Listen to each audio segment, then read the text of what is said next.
Welcome back to another Real Pop Reviews episode. My name is Nicole, I'm Cam. and tonight we'll be discussing the 1942 classic Casablanca, starring Humphrey Bogart, Ingrid Bergman, and Paul Henry. Pop a squat, bro, because we're going to watch a sweet-ass flick. Popcorn was made for watching the world go by. Look. So I pop in the VCR to watch it. It totally popped, right, Charlie? Oh, you popped. You're going to be famous. Wait, here it is. Stop.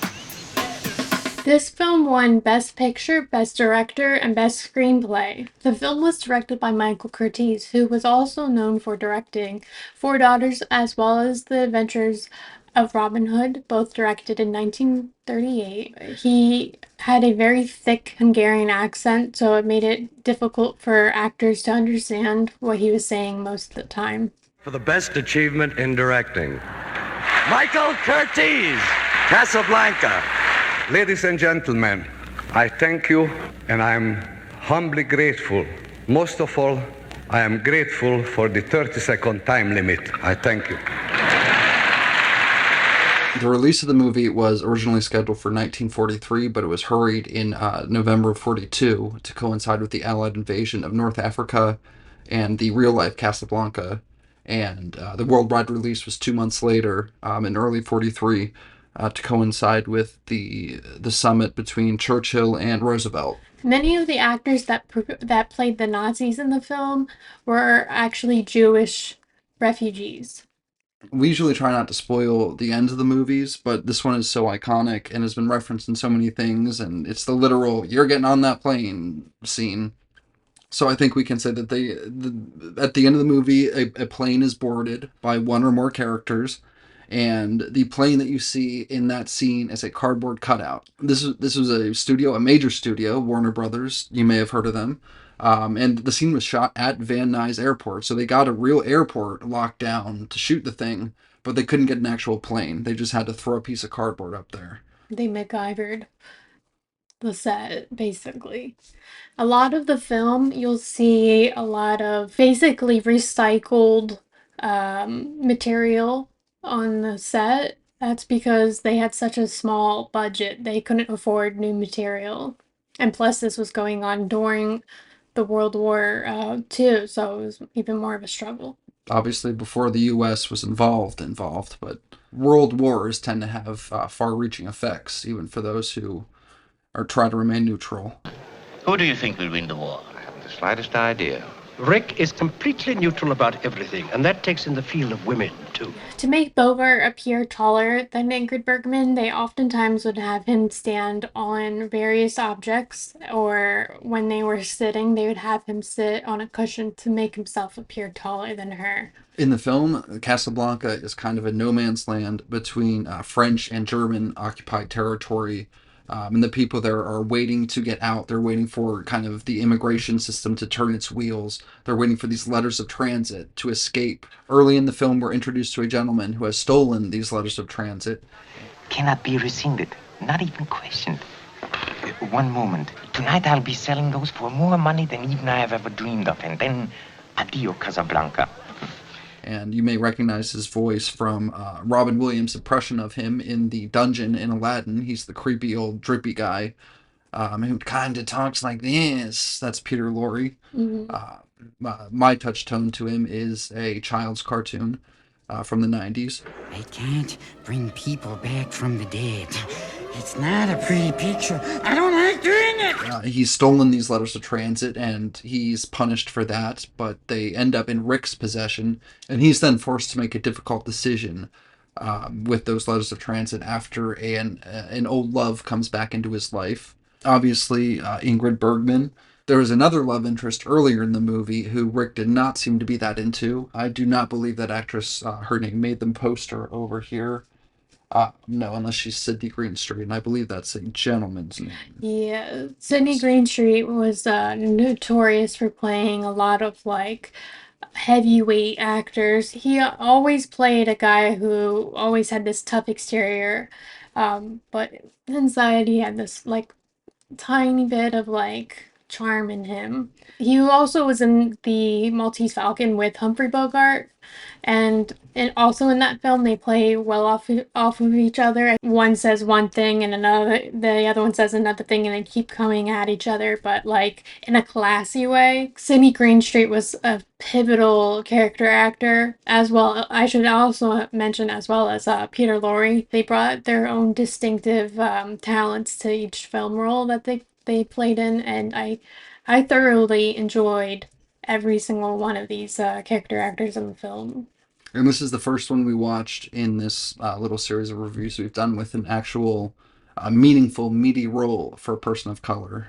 The piano player, Sammy. With Dooley Wilson, I think his role wasn't enormous, but I feel like with what he was given, I feel like he made it so much bigger and he made it memorable, especially the iconic scene where Ingrid Bergman's character comes up and says, "Play that song again for me," and he tries to play off like he doesn't know what she's discussing, like he has no clue, and then he starts playing it. Once that first note hits and Humphrey Bogart's character hears it, he starts to his feelings start to flood back to Paris and back to everything that he had experienced with Ingrid all over again. We'll always have Paris. There's another quote.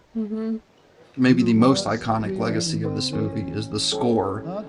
That haunting, the repeating as time goes by, almost throughout the entire movie, swelling and telling you how to feel about the movie through music, and using the same song the entire time to do it. It's a great example of oral storytelling, using music to help tell your story. The film itself is just so iconic, been referenced in everything, including all the children's cartoons that we watched growing up. So many iconic quotes. Maybe not today, maybe not tomorrow, but soon and for the rest of your life. Maybe not today, maybe not tomorrow, but soon and for the rest of your life. Wow. Well, you've given me a lot to think about when I'm on that plane. Regrets, concentration camps, ooh, it's a lot. Here's looking at you, kid. Here's looking at you, kid. Huh?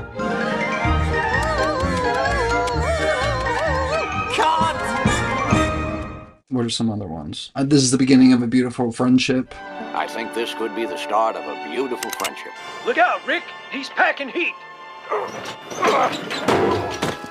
Probably one of my favorite quotes from that film. And I haven't gotten the chance to mention this, but Claude Rains, he played the constable, I believe that's what they're called. He is one of my absolute favorite character actors of all time. He was also in Four Daughters, Adventures of Robin Hood, The Invisible Man. I mean, he had such an incredible film career, and just seeing him and Humphrey Bogart work together is probably one of my favorite, like, little treats that I get to see. Paul Henry, who played Humphrey Bogart's rival in this film, I completely adore Paul Henry. And when I first saw this film, I was like, well, it makes complete sense for anybody to fall for Paul Henry. He's just got this charismatic European suaveness to him, and every time I see him in any film, I am always rooting for the girl to end up with him. He just has this natural charm, I think, and I just find that irresistible. I think my favorite scene was in the club, when Rick is going into a safe. Everything he's doing while he's in the safe is just his profile. There's probably a name for it, and I'm sure it's been talked about to death in film school lecture halls, but I really enjoyed that, just that little touch. I think one of my favorite scenes is anytime that you see Claude Rains and Humphrey Bogart having discussions, because you can tell that Claude Rains' character, he's trying to follow by the law of things, but he seems to have some sort of leniency when it comes to Humphrey Bogart in his cafe.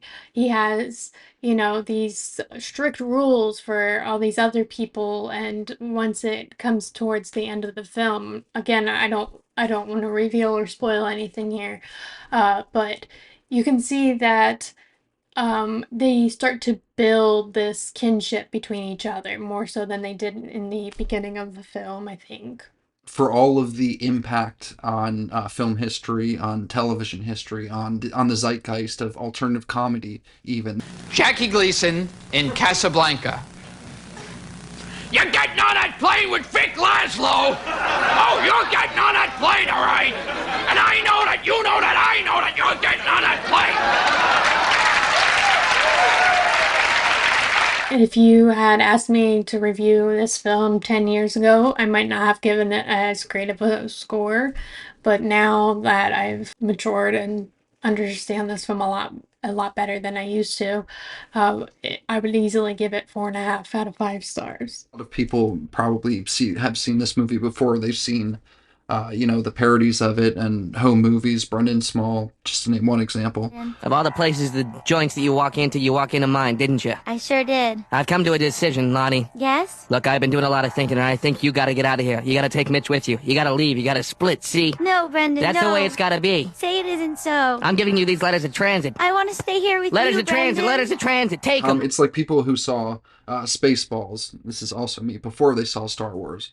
And you see the funny, silly version of it, and then you see, oh, this is what it was supposed to be. This is the good version of the weird things. It feels like so many loose threads of my childhood were sewn up. All right, and we'll see you at the movies.